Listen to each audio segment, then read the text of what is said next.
नमस्कार, T20 का पठान कौन हमारे खास कार्यक्रम में आप सभी लोगों का स्वागत है। गुजरात की टक्कर आज दिल्ली से होने वाली है, यानी कि गुजरात के लड़के दिल्ली आकर दिल्ली के दबंगों से पूछेंगे केम छो।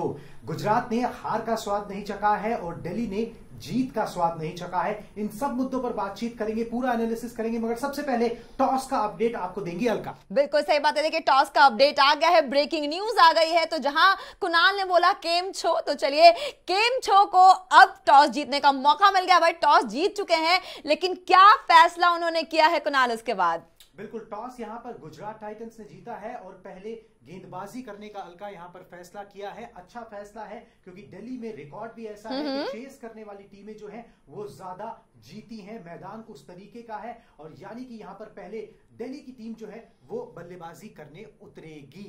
तो अब दिल्ली की टीम बल्लेबाजी करने उतरेगी, अब इस पे बात करनी पड़ेगी हमें। अच्छा, पहले तो मुझे ये बताइए, दिल्ली आखिर कब जीतेगी?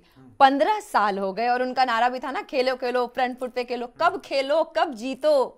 प्लेऑफ में आ जाते हैं कई बार, रनर अप भी बन जाते हैं कई बार, लेकिन जीतेंगे कब? दिल्ली की टीम को आप हल्के में मत लीजिए। ठीक है, पहला मुकाबला हारा है लखनऊ जाकर और वहां पर खास नहीं कर पाए थे टीम। बल्लेबाजी उस तरीके से नहीं चलेगी, मगर बल्लेबाजी अच्छी है, डीप तक बल्लेबाजी है उनके पास। वन ऑफ बुरा मुकाबला पड़ गया उनका पहला मैच, कोई बात नहीं, उससे उतना ज्यादा फर्क नहीं पड़ता। एक फ्रेश शुरुआत है और अभी ये अर्ली स्टेज है टूर्नामेंट के अंदर। हमने देखा है कि जो टीमें कई बार धीमी शुरुआत करती हैं, बुरी शुरुआत करती है, बाद में पिकअप कर भी लेती हैं। 14 मैच एक टीम को खेलने होते हैं, तो कोई डर की ऐसी बात नहीं है। मगर टॉस पर एक चीज मैं आपको यहाँ पर बता दूं, जो व्यूअर्स को भी जानना जरूरी है कि दिल्ली के मैच जहां पे मैच हो रहा है अरुण जेटली स्टेडियम पर, वहां पर 77 मैच जो है इस T20 लीग के खेले गए हैं और 42 बार जो चेस करने वाली टीम है वो जीती है। यानी कि आप टॉस जीतो, पहले गेंदबाजी का फैसला लो, ये हमेशा से यहां पर कैप्टन्स करते आए हैं।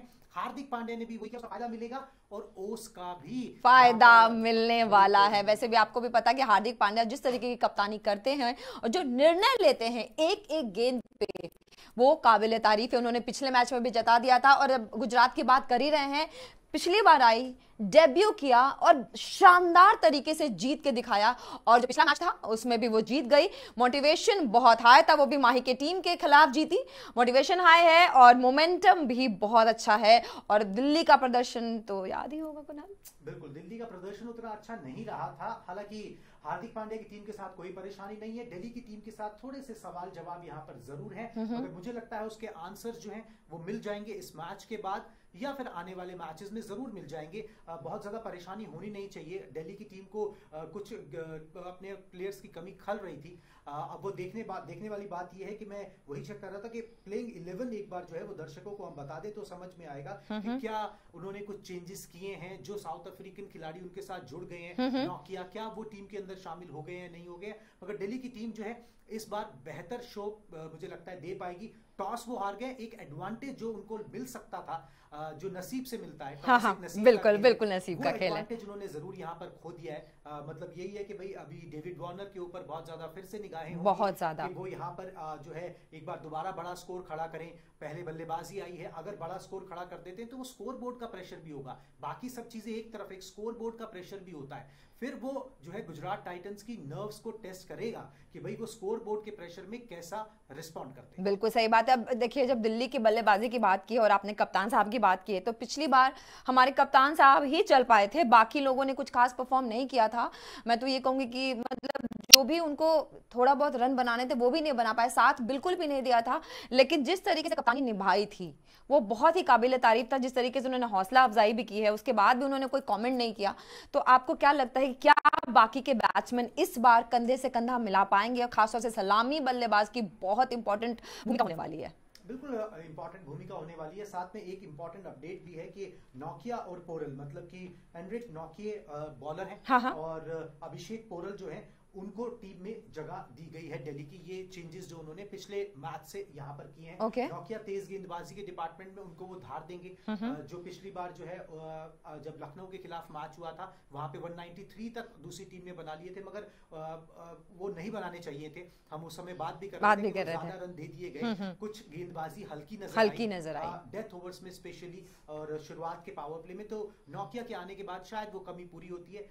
पोरल को शामिल किया गया है और यहाँ पर देखना ये होगा कि पोरल यहाँ पर विकेट कीपिंग करते हैं कि नहीं। युवा 20-21 साल का खिलाड़ी है, डेब्यू ही है एक तरीके से, बिल्कुल डेब्यू है। और अगर रोवमन पॉवेल जो है उनको बाहर किया गया है, क्योंकि आप 4 ही विदेशी खिलाड़ियों को खिला सकते हैं, हाँ। तो पोरल को यहाँ पर जगह दी गई है, वो देखते हैं यहाँ पर क्या करेंगे। मगर जो भी है, जो भी आपने चेंजेस की हैं, जैसा भी आपने दल सेलेक्ट किया है, आप टॉस आपके हाथ में होता नहीं है, आपकी यहाँ पर बल्लेबाजी आ गई है। अब बल्लेबाजी में आपको रन बनाने होंगे। पिच रिपोर्ट से हमें जो पता लगा है वो ये है कि पिच एकदम फ्लैट है, ग्राउंड उतना बड़ा नहीं है, तो चौके छक्कों की बरसात यहाँ पर देखने को मिल सकती है। मोटा मोटा आप मानिए एवरेज स्कोर फर्स्ट इनिंग का 180 के करीब है। मगर मैं देखना चाहूंगा कि अगर आपको इस डिफेंडिंग चैंपियन गुजरात टाइटंस को प्रेशर में डालना है तो 200 का स्कोर जो है आप स्कोर बोर्ड, बिल्कुल सही कहा आपने, 200 का स्कोर बोर्ड बिल्कुल चाहिए ही चाहिए। और जैसा कि बोला कुणाल ने कि जो बाद में बैट्समैन खेलेंगे उनको ज्यादा फायदा मिल सकता है, तो सारा फायदा जो है, अब टॉस में तो खैर फायदा नहीं मिल सकता था, ऑब्वियसली किस्मत की बात है, जैसा कुणाल ने पहले भी बताया। लेकिन हाँ, यहाँ उनको पूरा दमखम अपना दिखाना होगा, क्योंकि आज अगर वो जीतते हैं तो अंक तालिका हमारे पास नहीं है, लेकिन अंक तालिका में 0 से 2 हो जाएंगे उनके नंबर, और अगर गुजरात जीत गई तो 4 होकर नंबर 1 हो जाएंगे वो। बिल्कुल, गुजरात के सामने परेशानियां बहुत कम हैं। मतलब गुजरात के बारे में व्यूअर्स को ये भी बताना बहुत जरूरी है कि ये चेज मास्टर्स बहुत अच्छे हैं। अभी तक इन्होंने इस T20 लीग के अंदर 10 मैचेस चेज किए हैं टोटल मिलाकर, और 9 जीते हैं। उनकी बल्लेबाजी उतनी स्ट्रांग नजर नहीं आती है, मगर somehow some way they find ए वे कि भाई वो जीत जाते हैं। जो तेवतिया है नीचे आते हैं, या राशिद खान नीचे आते हैं, सारे प्लेयर्स बहुत जिम्मेदारी, बहुत कनेक्ट फील करते हैं टीम से और उसी तरीके से खेलते हैं। कोई बहुत बड़ी बड़ी परफॉर्मेंसेस पिछले सीजन में भी आपने नहीं देखी कि भाई कोई एक खिलाड़ी जो शतक पर शतक, बिल्कुल सही कहा आपने, कोई रिकॉर्ड बनाने के चक्कर में नहीं है, सबको अच्छा खेलना है, सबको अपना रोल अदा करना है कि भाई मैं 5 बॉल खेल रहा हूं तो मैं 15 रन बना के जाऊं, उस तरीके का एटीट्यूड है।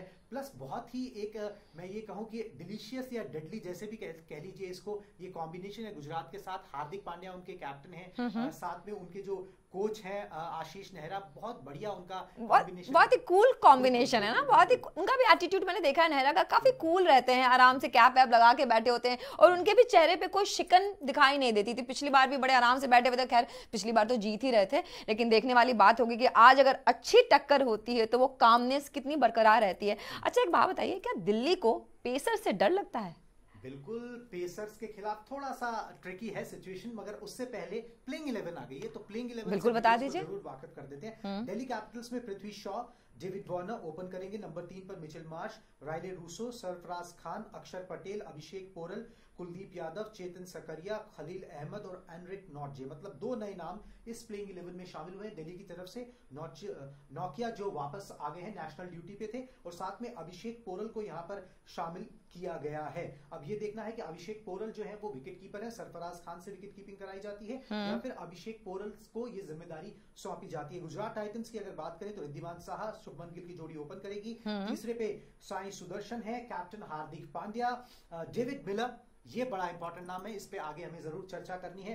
डेविड मिलर जो है वो टीम में शामिल हो गए हैं, उनको वो भी साथ ही फ्लाइट पकड़ के आए नोकिया के साथ, क्योंकि दोनों साउथ अफ्रीका से आते हैं, ठीक है, तो वो भी आ गए हैं। राहुल तेवेतिया, राशिद खान, पिछले मैच में हमने उनका कमाल देखा ही, और तेज गेंदबाजी के मोर्चे पे इनके पास कोई कमी नहीं है। मोहम्मद शमी है, जॉश लिटिल, यश दयाल, अल्जारी जोसेफ, ये इनकी ताकत है। गेंदबाजी में जीटी के पास कोई भी मतलब कि वो नहीं है, कमतर नहीं है कोई बॉलर जीटी में। मतलब मुझे एक ही चेंज नजर आ रहा है, जो हुआ है वो ये हुआ है कि केन विलियमसन बिकॉज इंजर्ड थे और वो अब नहीं खेल पाएंगे, उनके नी में जो है वो इंजरी हो गए, ACL हो गया है, तो वो नहीं खेल पाएंगे। उनकी जगह डेविड मिलर जो है, जो पिछले सीजन के स्टार थे जीटी की तरफ से, वो जो है टीम में शामिल हुए हैं। तो दिल्ली में जो 2 चेंजेस और गुजरात में प्रोबेबली एक ही चेंज है। तो आपको क्या लगता है जो ये चेंजेस हैं ये कितना कमाल धमाल बेमिसाल खेल हमें दिखा पाएंगे? क्योंकि ये भी बहुत मायने रखता है कि जो जनता है, उन जिन्होंने इतने पैसे खर्च किए हैं स्टेडियम में बैठ के, वो इतना टाइम भी देने वाले हैं, क्या मैच इंटरेस्टिंग होगा? बिल्कुल इंटरेस्टिंग होगा, क्यों नहीं होगा इंटरेस्टिंग, बिल्कुल मैच होगा। और आपने चेंजेस की बात की तो मैं उसी पे आ ही रहा था कि चेंज जो है पहले जीटी से ही शुरू करते हैं। जीटी ने चेंज किया है कि यहाँ पर जो है उन्होंने शामिल किया डेविड मिलर को। डेविड मिलर पर बात करना जरूरी है, ऑटोमेटिक चॉइस थे, बिकॉज केन विलियमसन आपके पास नहीं थे, आपको एक फॉरेन प्लेयर के बजाय आपने दूसरे फॉरेन प्लेयर से रिप्लेस किया है। बहुत विस्फोटक बल्लेबाज हैं, बहुत अच्छे फॉर्म में चल रहे हैं। नीदरलैंड के खिलाफ अभी उन्होंने मैच खेला था, 61 बॉल्स में 91 रन उन्होंने बनाए थे, तो फॉर्म अच्छी है। पिछले बार का परफॉर्मेंस अच्छा है, कनेक्ट टीम से बहुत अच्छा है, कप्तान बहुत भरोसा करता है, एक टीम का माहौल बहुत जो है बहुत फ्रेंडली अच्छा है, बहुत जॉली है, कोई प्रेशर नहीं है उस तरीके का, कोई एक तरीके से दोष किसी पे नहीं मना जाता है, किसी को मतलब ये पॉइंट आउट नहीं किया जाता है। तो एक अच्छा कल्चर जो है जीटी के अंदर है। और जिस तरीके के खिलाड़ी हैं डेविड मिलर, वो ऐसे ही कल्चर के अंदर जो है प्रॉस्पर करते हैं। काफी विस्फोटक खिलाड़ी हैं, बहुत काम आते हैं, गियर बदल कर किसके तो जो है वो जान जरूर फूकेंगे जीटी की। तो ये तो हो गई यहाँ पर बात जीटी की, जो आपने चेंजेस की बात करी। अगर हम दिल्ली की बात करें तो जो चेंजेस हुए हैं वहां पे नोकिया आते हैं, तो तेज गेंदबाजी डिपार्टमेंट उनका काफी मजबूत है, वो संभाल लेंगे वो डिपार्टमेंट, मजबूत हो जाएगा। तो तेज गेंदबाजी के डिपार्टमेंट पे जो परेशानियां चल रही थी डेथ की या फिर शुरुआत में जब आप करते हो पावर प्ले की, तो वो उसको काउंटर कर सकते हैं। साथ में अभिषेक पोरल को टीम में जगह दिए, बाकी आप एक इम्पैक्ट प्लेयर से तो रिप्लेस कर ही सकते हो चीजें। अगर आपको अपना अगर आपने पहले बैटिंग आई है तो आप एक्स्ट्रा बैटर खिला रहे हो, बाद में आप उसको इम्पैक्ट प्लेयर का नियम लगा के एक बॉलर अपना ले सकते हो, तो उस तरीके से कमी पेशी दूर हो सकती है। मुझे इंटरेस्टिंग मुकाबला होता हुआ नजर आ रहा है। अगर दिल्ली की टीम जो है स्कोर बोर्ड पे 190 प्लस लगाती है, 200 के करीब कहीं पहुंचती है, तो बहुत ही नेल बाइटिंग जिसे कहते हैं मुकाबला वो देखने को मिलेगा। मतलब मजा आने वाला है, पैसा वसूल गेम होने वाला है। जितने भी लोग दिल्ली के पहुंचे, बहुत सारे लोग तो पासेस लेके बिल्कुल वो कल्चर भी है, मगर जितने भी पहुंचे उन सब का पैसा जरूर वसूल होगा अगर स्कोर बोर्ड पे रन लग गए, जो मुझे लगता है लगेंगे। फ्लैट पिच है, छोटा मैदान है, जरूर चौके छक्के यहाँ पर देखने को मिलेंगे। और डेविड वार्नर पर बहुत रिलाय करेंगे, बहुत भरोसा है हमें भी वार्नर पे भी और इस गेम पे भी, क्योंकि जब तक मैच में मजा ना आए, दर्शकों को तो मजा चाहिए ऑब्वियसली। अच्छा, अक्षर पटेल की बात की आपने, कुलदीप यादव की बात की, इन दोनों पे कितना भरोसा किया जा सकता है? भरोसा है, यही दिल्ली की टीम के एक तरीके से कहें तो आप ट्रम्प कार्ड्स हैं। अगर आप उनकी गेंदबाजी पे नजर डालें तो गेंदबाजी में स्पिनर्स जो हैं, ये दोनों स्पिनर्स उनके ऐसे स्पिनर्स हैं। अक्षर पटेल बल्लेबाजी भी अच्छा कर लेते हैं और थोड़ा तेज भी गेंद डाल लेते हैं। कुलदीप यादव जो है वो मिस्ट्री स्पिनर टाइप हैं। तो जहां स्लो गेंदबाजों की बात आएगी तो ये दोनों जो है वो टीम इंडिया खेले हुए हैं, इंटरनेशनल प्लेयर्स हैं, इनको उस प्रेशर की आदत है, सारे टैक्टिक्स इन्हें पता है।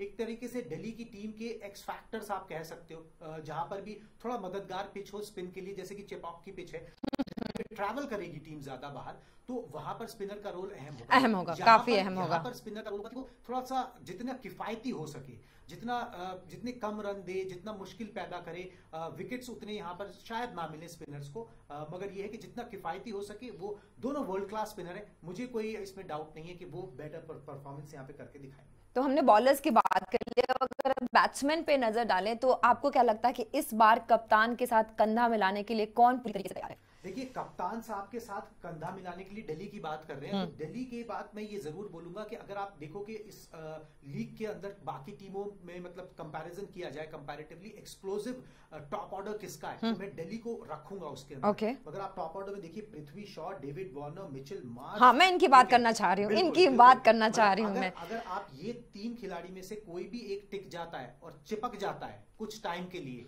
तो फिर स्कोर कहाँ जाता है, ये होगा। कुणाल, आज इनको चिपकना ही पड़ेगा, क्योंकि जो ट्रेंड हमने देखा कल चिपॉक का भी जो मैच था, हमने एक चीज देखी उसमें कि अगर जो दो सलामी बल्लेबाज हैं, अगर पहले क्या ट्रेंड था कि एक रोक के खेलता था और एक चौके छक्के मारता था, ठीक है, विकेट बचाने वाली बात थी। लेकिन इस बार जो ट्रेंड देख रहे हैं हम शुरू से, तो हमने पहले भी बात की थी कि दोनों को ही आक्रामक होना पड़ेगा। तो अगर दोनों आक्रामक होंगे तभी 200 का आंकड़ा पार होगा और तभी जीतने की संभावना ज्यादा होगी दिल्ली की। बिल्कुल, जीतने की संभावना दिल्ली की ज्यादा तभी होगी जब डेविड वार्नर एक एंकर का रोल अदा करें, शुरुआत से जो बल्लेबाजी करते हैं और बाकी लोग उनके इर्द गिर्द घूमे।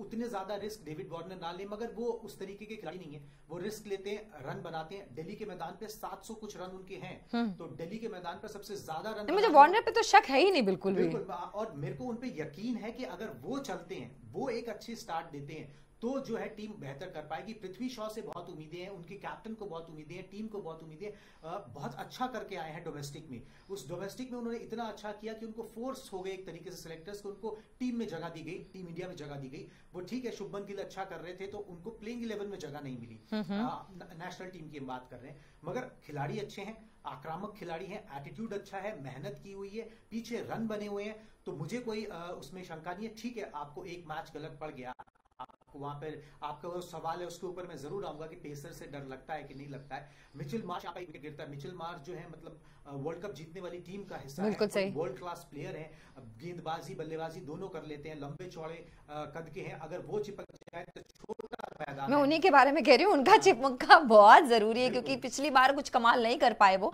तो अगर इस बार वो कमाल करते हैं तो ऑफ कोर्स दिल्ली को एक अच्छा आंकड़ा तय करने में काफी मदद मिल सकती है ना।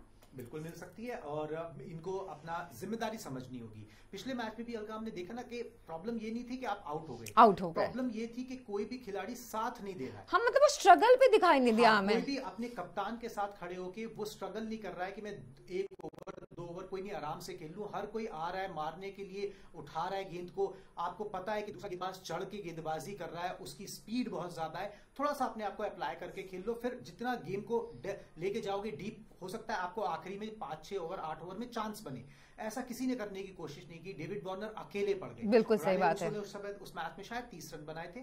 डेविड वार्नर ने शायद 56 रनों की पारी खेली थी। तो उनका कोई साथ नहीं दे पाया। अप्लाई करके खेलने की बहुत जरूरत होती है। कई बार क्या होता है हम गेम से ज्यादा तेज होने की कोशिश करते हैं। वही चीज जो है दिल्ली के साथ देखने को मिली, मगर रीग्रुप हो गई है टीम, अपने मैदान पर खेल रही है। क्राउड जो है वो सपोर्ट करेगा, वो भी बहुत इंपॉर्टेंट है। हमें ये भी देखना होगा कि ऋषभ पंत शायद आज अब स्टैंड्स में नजर आए।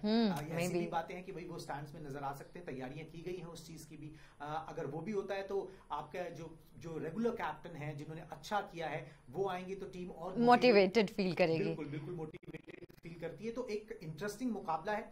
दिल्ली की टीम से एक बेटर शो की उम्मीद की जा सकती है। बिल्कुल की जा सकती है अपने होम ग्राउंड पर। और अगर आप अपना फोर्ट्रेस नहीं बचा पाओगे, अगर आप अपने ग्राउंड को, अपने होम ग्राउंड को अपना फोर्ट्रेस नहीं बना पाओगे तो फिर बहुत मुश्किल है। बहुत मुश्किल है। 7 मुकाबले आपको अपने मैदान पर खेलने हैं, बाकी आपको ट्रेवल करके खेलने हैं। तो वहां पर अगर आपने अपना गढ़ नहीं बचाया तो फिर आपको दिक्कत आएगी।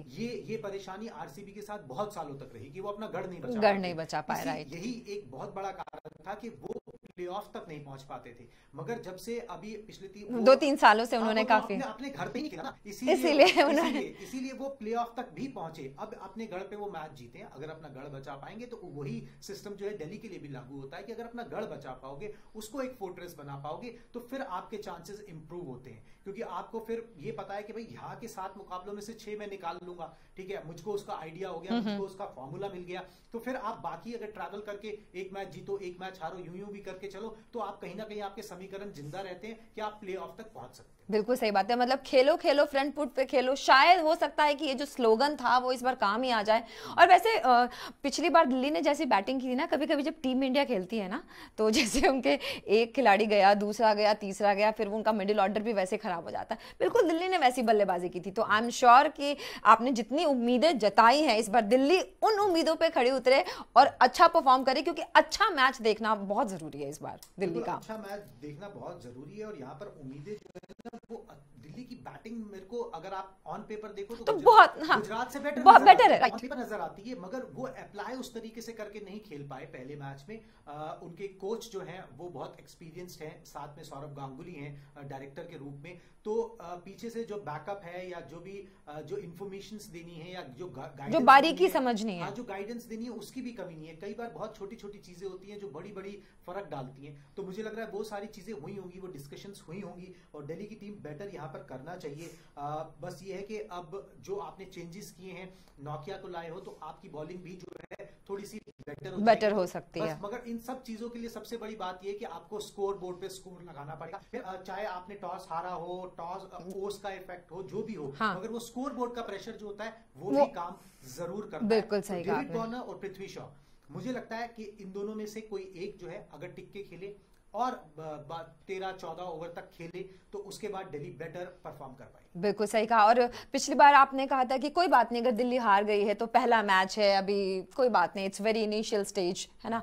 लेकिन इस बार ये इनिशियल स्टेज वाला लीव उनको नहीं मिलेगा, राइट। तो इस बार उनको जी तोड़ मेहनत करनी ही पड़ेगी, और एक चीज व्यूअर्स को और बता दें कि यहाँ पर जो है दिल्ली के बल्लेबाज जो है, आपने मुझसे सवाल पूछा था, उसी सवाल पे आता हूँ कि पेस से डर लगता है क्या। देखिए अंग्रेजी में कहा जाता है कि पेस का कोई सब्स्टिट्यूट नहीं हाँ। होता। मार्क वुड जो है वो एक्सप्रेस तेज गेंदबाज बिल्कुल है। सही। ऐसा कोई जीटी के पास नहीं है। जीटी के पास तेज गेंदबाज हैं, मोहम्मद शमी है, हार्दिक पांड्या है, अल्जारी जोसेफ है, यश है, मगर ये सारे एक्सप्रेस पेस नहीं है। तो वैसे पेस गेंदबाज नहीं है। पेस अगर बॉलर बहुत ज्यादा तेजी से कर रहा है तो वो किसी को भी परेशानी में डालेगा, किसी भी बल्लेबाज को डालेगा। ये हम इंटरनेशनल लेवल पर भी देखते हैं कि वैसा होता है। मगर मुझे यहाँ पर जो दिल्ली के लिए परेशानी सबसे ज्यादा खड़ी करते हुए नजर आते हैं वो आते हैं राशिद खान। राशिद खान ने परेशान किया है पृथ्वी शॉ को भी। पृथ्वी शॉ के खिलाफ, पृथ्वी शॉ का उनके खिलाफ मेरे ख्याल से औसत जो है वो भी बहुत कम है। मैंने अभी उसका मैं वो भी बता देता हूं कि वो 8 का लगभग उनका एवरेज है स्पिनर्स के खिलाफ। और यहाँ पर राशिद खान जो है वो डेविड वार्नर को भी परेशान कर सकते हैं। शुरुआत में नहीं लगाया जाएगा मगर आप लगा भी सकते हो, क्योंकि आपको पता है कि भाई जब एक गेंदबाज जो है इन स्पेसिफिक बल्लेबाजों के खिलाफ अच्छा प्रदर्शन करता है, उसके रिकॉर्ड्स भी अच्छे हैं, वो उसके खिलाफ मार भी नहीं पाते और ज्यादा बार उनको आउट करने में वो कामयाब रहा है, तो आप पावर प्ले में भी उनको इस्तेमाल बिल्कुल सही बात है। तो उस तरीके से जीटी बिल्कुल इस्तेमाल करेगी। तो स्पिन का तोड़ ढूंढना पड़ेगा। बिल्कुल आप तेज गेंदबाजों को तो किसी तरह हैंडल कर ही लोगे, वो उस तरीके का एक्सप्रेस नहीं है। मगर राशिद खान वर्सेस पृथ्वी शॉ या वर्सेस डेविड वार्नर, ये एक मिनी बैटल हो। बिल्कुल सही कहा आपने, जिसको देखना बहुत इंटरेस्टिंग। अच्छा, बॉलर्स की बात आप कर ही रहे हैं, तो जिस हिसाब से हार्दिक पांड्या ने भी अपने आप को बहुत नीश बनाया है, बॉलिंग में भी आपने देखा होगा जो उनका पूरा बॉलिंग स्क्वाड है वो काफी स्ट्रांग नजर आ रहा है। तो मुझे लगता है दिल्ली ने कुछ तो जरूर सोचा होगा उसका तोड़, क्योंकि उनको अच्छे से पता है कि जीटी खेलती कैसे है। ठीक है, और जीटी के राशिद खान की आपने बात की, तो राशिद खान पे तो कोई सेकंड थॉट है ही नहीं। इंटरनेशनल लेवल अमेजिंग प्लेयर, और बैटिंग भी उन्होंने कैसे की थी पिछले मैच में वो सबने देखा है, और बॉलर्स भी वो कमाल के हैं। तो और उनके चेहरे पे अलग सा तेज, जिसे कहते हैं कॉन्फिडेंस दिखाई देता है, जैसे उन्हें पता है कि उनको क्या करना है। तो इस बात से दिल्ली को क्या घबराना चाहिए थोड़ा? नहीं, दिल्ली को अपना होमवर्क, अपना गेम देखो ना। आप दूसरे को क्यों देख रहे हो? दूसरे को देखने से कुछ नहीं होने वाला। हार्दिक पांड्या पे आपने बहुत सही ऑब्जर्वेशन किया कि वो बहुत कॉन्फिडेंट नजर आते हैं, बहुत खुश नजर आते हैं, बहुत इन कंट्रोल नजर आते हैं, बहुत ज्यादा। इसका रीजन ये भी है कि उनका पिछले दिनों चीजें उनके जैसे कहते हैं ना, मेरे पत्ते ठीक पड़े हैं, किस्मत भी अच्छी। बिल्कुल सही कहा आपने। जब आपने पिछला टूर्नामेंट जीता हुआ है इस लीग का, आप इंटरनेशनल लेवल पे अच्छा कर रहे हो, आपको कैप्टन मटेरियल एक तरीके से बना ही दिया है, अनाउंस नहीं किया मगर T20 का कैप्टन बना दिया है, ओडीआई के आप वाइस कैप्टन हो, आपके पत्ते ठीक पड़ रहे हैं, तो फिर आप क्यों नहीं जो है वो कॉन्फिडेंस से लबरेज रहोगे? बिल्कुल। तो हार्दिक पांड्या के अंदर वो कॉन्फिडेंस है। वो साफ कहते हैं कि भाई मैं अपने निर्णय लेता हूं और मेरा रूल सिंपल है कि if I am going down on my decision, कि अगर मैं अपने डिसीजन के ऊपर नीचे चले जाऊं, मेरी टीम हार जाए, मैं नीचे लग जाऊं, कोई बात नहीं, मगर वो मेरा डिसीजन होना चाहिए। तो वो अपने डिसीजन बड़े कॉन्फिडेंटली लेते हैं। बिल्कुल सही कहा आपने। इंटरनेशनल क्रिकेट में या फिर इस लीग के अंदर अब इतना एक्सपीरियंस हो गया है कि उन्हें पता है कब क्या करना है, किस तरीके से करना है। और जब तक कहते हैं ना कि जब तक वो गुड्डी चढ़ी हुई है, मतलब जब तक पतंग जो है वो चढ़ी हुई है तो चढ़ी हुई है, तो उसका फायदा उठाएं, उस पर उन्हें ज्यादा सोचने की कोई जरूरत नहीं। बिल्कुल सही कहा। कल मैं एक शो करी थी शिवेंद्र सर के साथ, उन्होंने भी बोला था कि उन्होंने कहीं सुना था कि जब आपके ना किस्मत अच्छी चल रही हो ना, तो आपको ना जितने रन्स हों वो मार लेने चाहिए, क्योंकि अगर आपने ये सोचा कि मैं थक गया, तो अगली बार जब आपकी किस्मत खराब होगी ना, तो फिर आप कुछ नहीं कर पाओगे। एंड यहाँ पे सच में जीटी की किस्मत की बात करें, हार्दिक पांड्या की किस्मत की बात करें, अब चूंकि किस्मत अच्छी चल रही है तो उनके सारे निर्णय भी सही लग रहे हैं, उनके ऊपर वो क्या कहते हैं, कोई कृपा है भगवान जी की, है ना, कूल एंड काम भी नजर आते हैं, क्योंकि सब कुछ अच्छा चल रहा है।